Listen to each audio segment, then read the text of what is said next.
Et il s'est permis de vendre des petites pilules de mie de pain dans sa pharmacie. Le dépressif qui dit « je vais bien, tout va bien » est en train de se mentir à lui-même. Je vais commencer à rire. Et je me mets à rire. Souriez quand vous vous regardez dans la glace, souriez quand vous marchez dans la rue, redressez-vous, marchez autrement, et vous allez voir que vous vivez les choses autrement. Bonjour, je suis Luc Tessier-Dorfeuille, je suis conférencier, coach, formateur en communication orale et auteur sur la méthode Coué, et c'est à ce sujet-là que je suis aujourd'hui chez Bien-être par AirZen. La question du jour, c'est est-ce qu'on est positif ou est-ce qu'on le devient? Bien-être par AirZen. Sur AirZen Radio, on parle souvent de positivité, mais aujourd'hui, j'avais envie de poser une vraie question. Personnellement, j'ai le sentiment que petite, j'étais quelqu'un de très enjoué et que finalement, ce sont les épreuves de la vie qui m'ont un petit peu abîmée en chemin. Alors, est-ce qu'on peut retrouver cet élan de positif? Est-ce qu'on peut le réapprendre? Pour en parler, j'ai un invité, un spécialiste d'une méthode centenaire, souvent mal comprise, parfois moquée aussi également, mais toujours pratiquée, la méthode Coué, Luc Tessier-Dorfeuille. Bonjour. Bonjour Emeline. Luc, alors grande question, presque philosophique aujourd'hui. Selon vous, Luc, est-ce qu'on est positif ou est-ce qu'on le devient? Je pense qu'on n'est ni positif ni négatif. Je veux dire qu'on est neutre et qu'après, chacun avec cette plasticité cérébrale qui existe, qui est reconnue comme existant, chacun va se construire. Il y a les épreuves de la vie, vous venez de l'évoquer, qui font que je les traverse facilement ou plus difficilement. Et c'est ça qui, petit à petit, va me construire. Mais je pense que vraiment, c'est le regard qu'on décide de poser à un moment donné sur les événements et sur les situations qui vont faire la différence. Je ne crois pas qu'on est positif ou négatif. Je crois qu'on est tous avec la capacité de le devenir ou de ne pas le devenir, comme pour l'optimiste ou le pessimiste. Ça se travaille. Comme un muscle, en fait, le C'est un bonheur. muscle, ouais. Moi, je dis la méthode Coué, c'est une gymnastique. C'est une gymnastique du quotidien. Moi, je pensais quand même qu'on pouvait parler de capital de positivité à la naissance. Me vient la chanson de Maxime Le Forestier, on n'est pas tous au même endroit, on n'est pas tous dans les mêmes familles, et je ne pense pas que ce soit ça qui fasse la différence.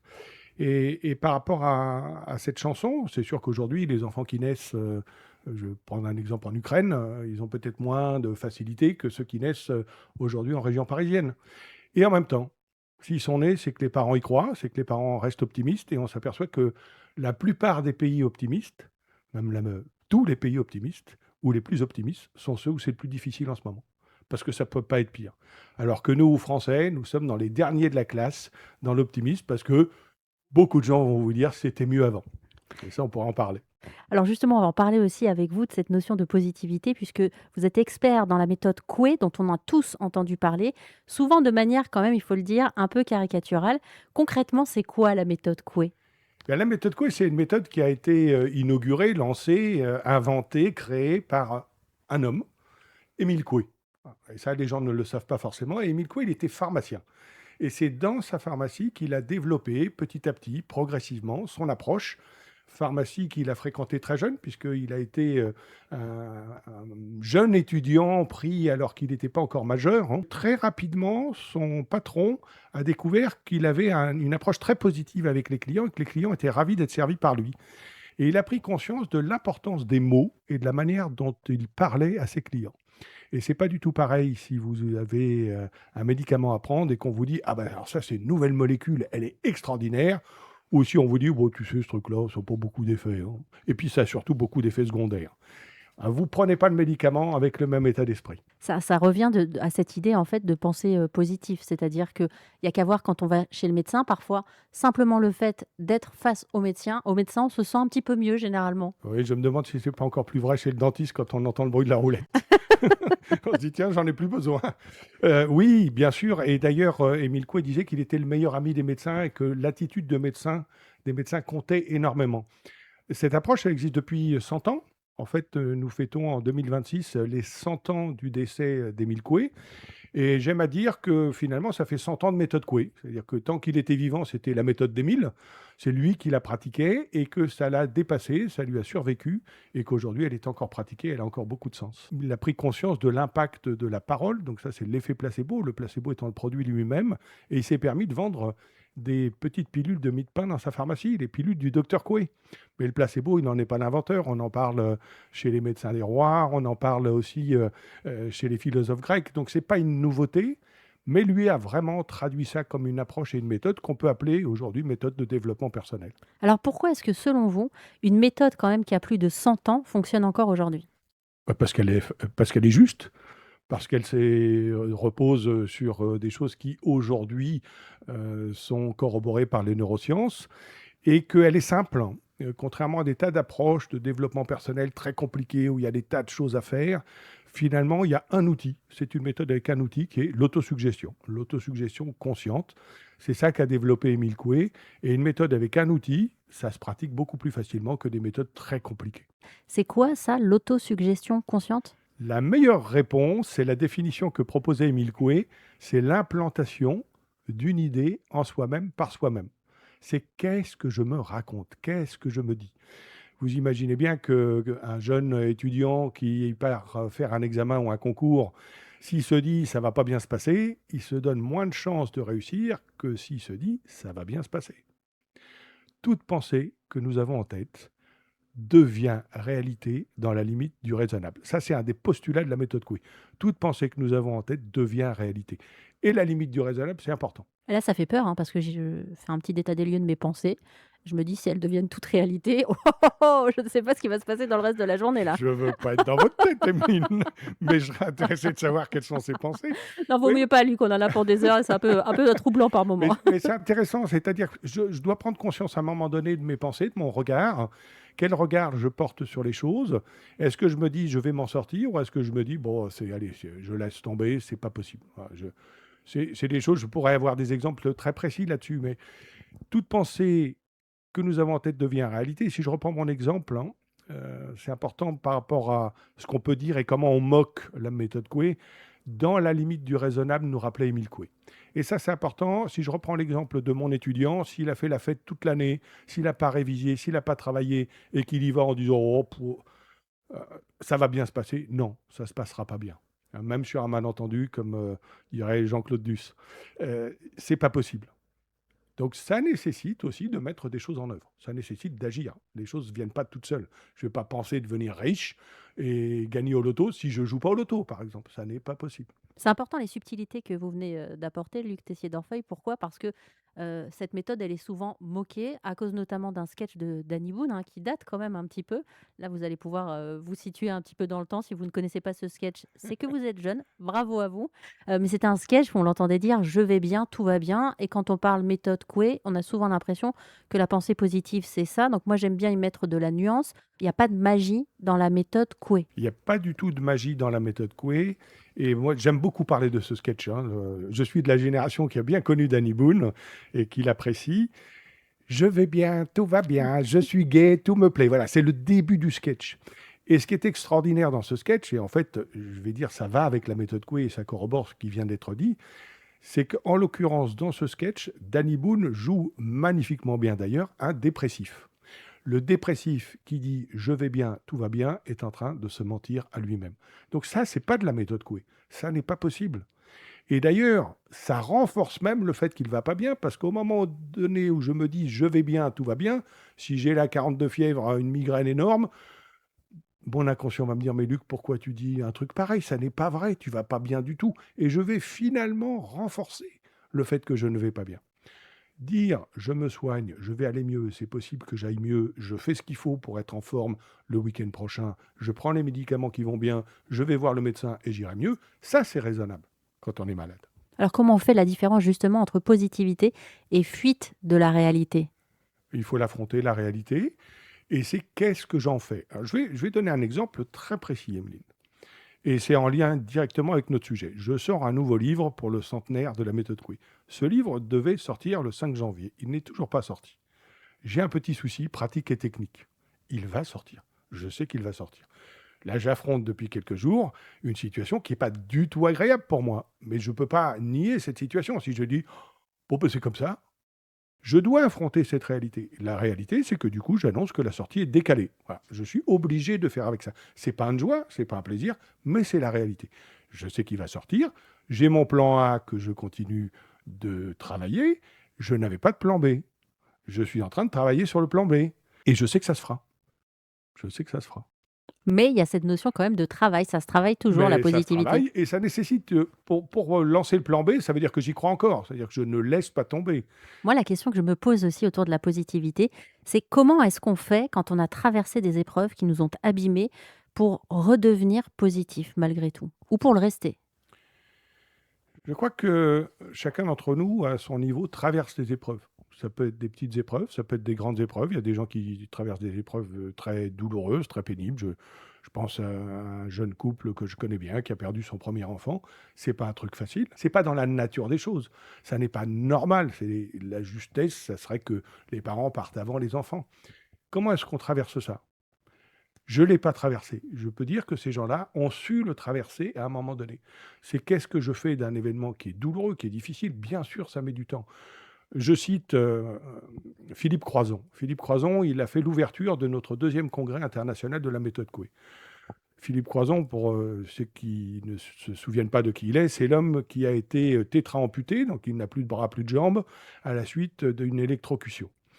Il a traversé la Manche à la nage, il a fait le Paris-Dakar, il est devenu aujourd'hui un conférencier international reconnu.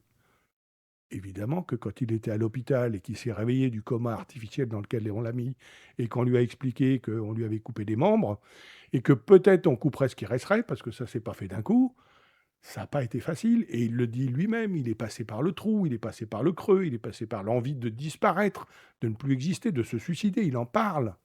Et il en parle avec beaucoup d'humour d'ailleurs, parce qu'il a retrouvé l'humour. Il vous dit, pour un gars qui n'a pas de bras, pas de jambes, se suicider, c'est très compliqué. Ah, donc c'est vrai qu'il a beaucoup d'humour quand il dit ça. Mais il s'en est sorti petit à petit à un moment donné. Et j'en parle pas avec la méthode Coué, c'est pour ça qu'il a fait l'ouverture du congrès. Il a vu à la télévision, alors qu'il était sur son lit d'hôpital, une jeune femme traverser la Manche à la nage. Et en la voyant, il s'est dit, un jour, je ferai ça. Il faut quand même avoir un petit grain dans la tête, alors qu'on n'a pas de bras, pas de jambes, pour se dire ça. D'ailleurs, dans l'humour qu'a Philippe, il dit, mon père, à ce moment-là, s'est dit qu'il n'y avait pas que les membres qui avaient pris, mais le cerveau aussi. Et il l'a fait. C'est extraordinaire.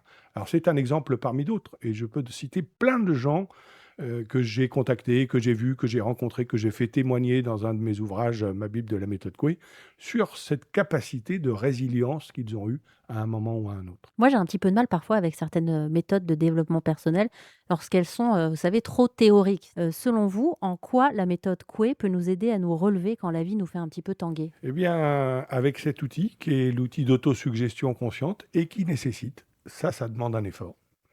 Et c'est un effort qui est difficile pour les dépressifs, si je reprends notre exemple du sketch de Danny Boone, hein, ça nécessite d'être accompagné à ce moment-là, médicalement, si c'est un sujet médical. C'est l'application de l'autosuggestion sur ces trois grandes formes, parce qu'il y a trois formes d'autosuggestion. Je rappelle la définition, c'est s'implanter une idée en soi-même par soi-même. Je peux m'implanter une idée par le corps, c'est l'autosuggestion par le corps. Je vais faire comme si. Il y a l'autosuggestion par la visualisation, par l'image. Je visualise des choses, soit des choses qui me font du bien, soit moi en train de faire des choses que je ne sais pas encore faire et que je pourrais faire, comme les sportifs de haut niveau. Et puis l'autosuggestion par les mots, comment je me parle, qu'est-ce que je me raconte, et prendre conscience que souvent, on ne se parle pas bien. Et commencer à changer déjà cette première partie-là. On va peut-être, s'y essayer un petit peu. Moi, je pense toujours à celles et ceux, qui nous écoutent ou qui nous regardent et qui se disent: «Tiens, moi, je suis pas positif, de nature ou en tout cas, j'ai l'impression de ne pas être positif». Par quoi on commence? Par l'appliquer et l'appliquer avec les trois formes d'autosuggestion. J'engage déjà à pratiquer cette phrase d'autosuggestion universelle qui peut-être fait sourire, hein.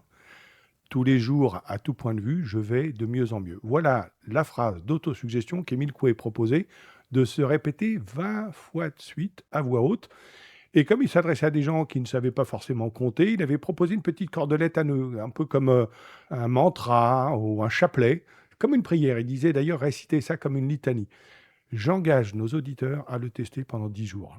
Et Tous de les se jours? répéter ça tous les jours, tous les matins, tous les soirs, 2 fois par jour, vous pouvez le faire, 3 fois par jour dans une de ces conférences, disait Émile Coué. Moi, je fais ça quand je marche dans la rue.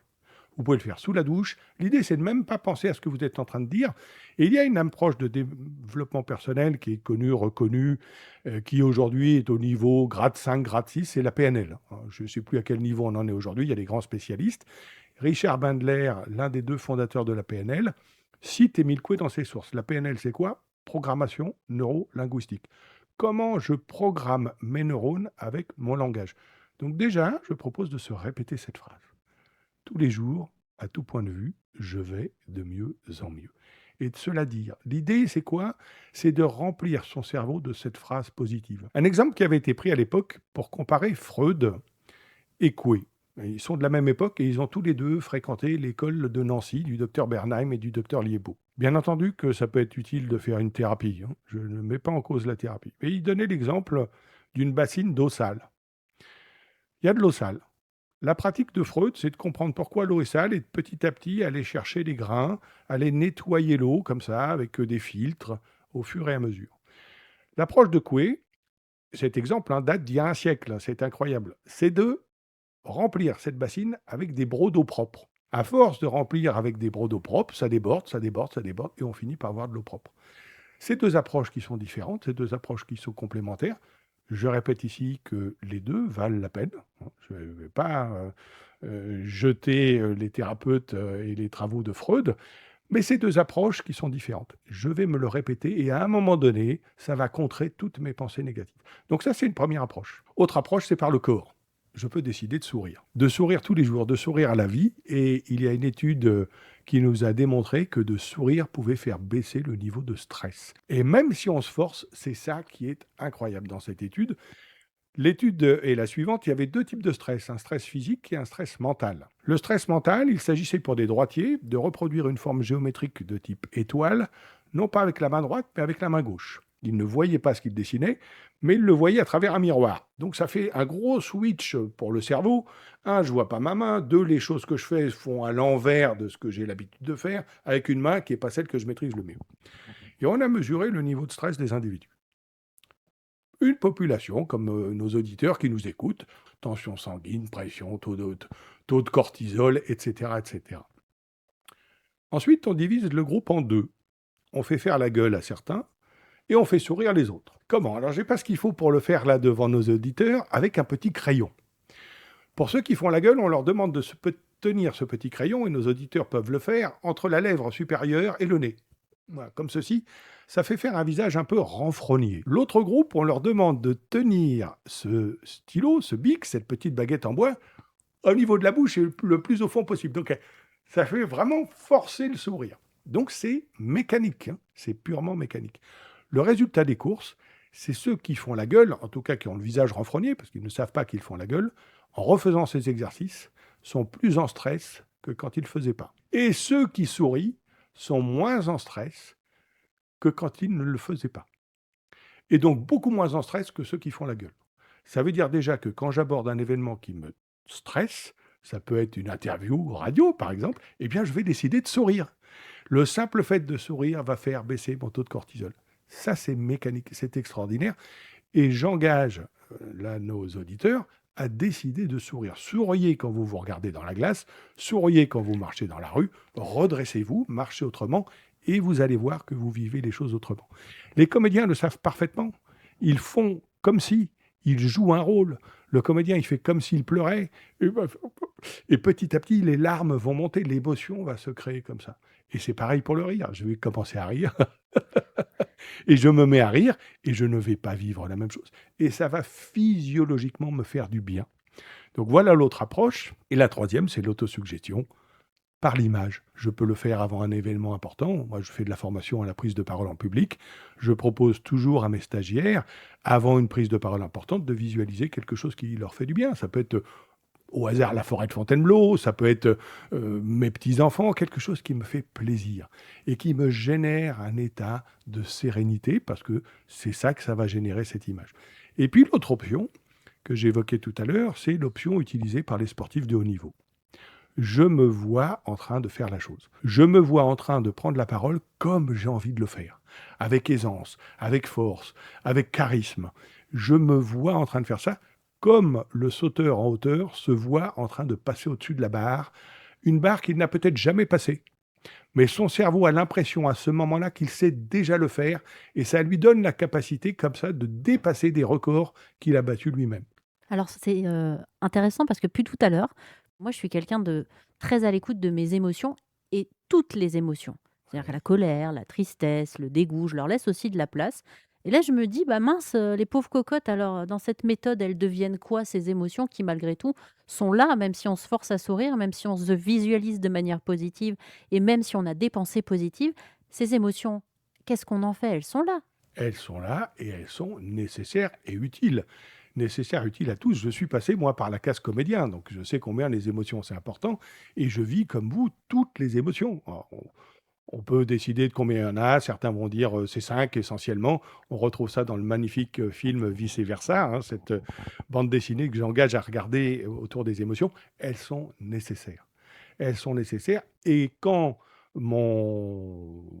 j'ai eu ce souci-là avec mon livre, bah, j'étais en colère. J'étais triste, mais ça m'a mis dans un état nécessaire pour dépasser l'événement. S'il n'y avait pas eu d'émotion, si je me dis, bon, c'est comme ça, c'est pas grave. Bien sûr que l'émotion existe, mais c'est qu'est-ce que je fais de cette émotion? J'ai le droit d'être en colère parce que quelque chose n'a pas eu lieu, parce que quelque chose ne s'est pas fait, et j'ai besoin de cette colère pour me mettre dans un moteur. Et elle me dit quelque chose de ce qui se passe de moi.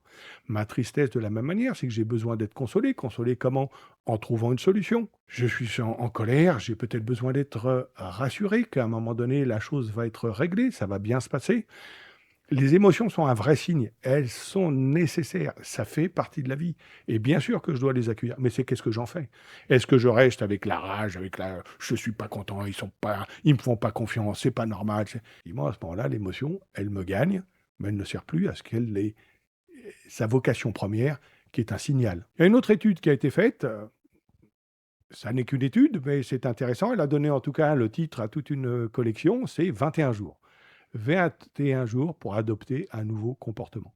Je ne vous souhaite pas, avec la neige et la glace qu'il y a sur Paris en ce moment, de tomber et de vous fouler le poignet. Mais si vous deviez vous fouler un poignet, qui est votre poignet droit si vous êtes droitier, et que vous êtes obligé, pour une raison ou pour une autre, de remplir un formulaire à la main avec la main gauche, ça va être compliqué. En 21 jours, vous êtes capable de le maîtriser.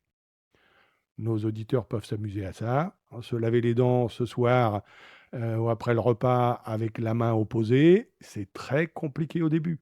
En 21 jours, je suis capable d'acquérir ce comportement. Ça devient un réflexe. Et quand je dis ça devient un réflexe, c'est tout d'un coup, on a conscience de ces pensées positives, ces pensées négatives, qui nous passent par la tête.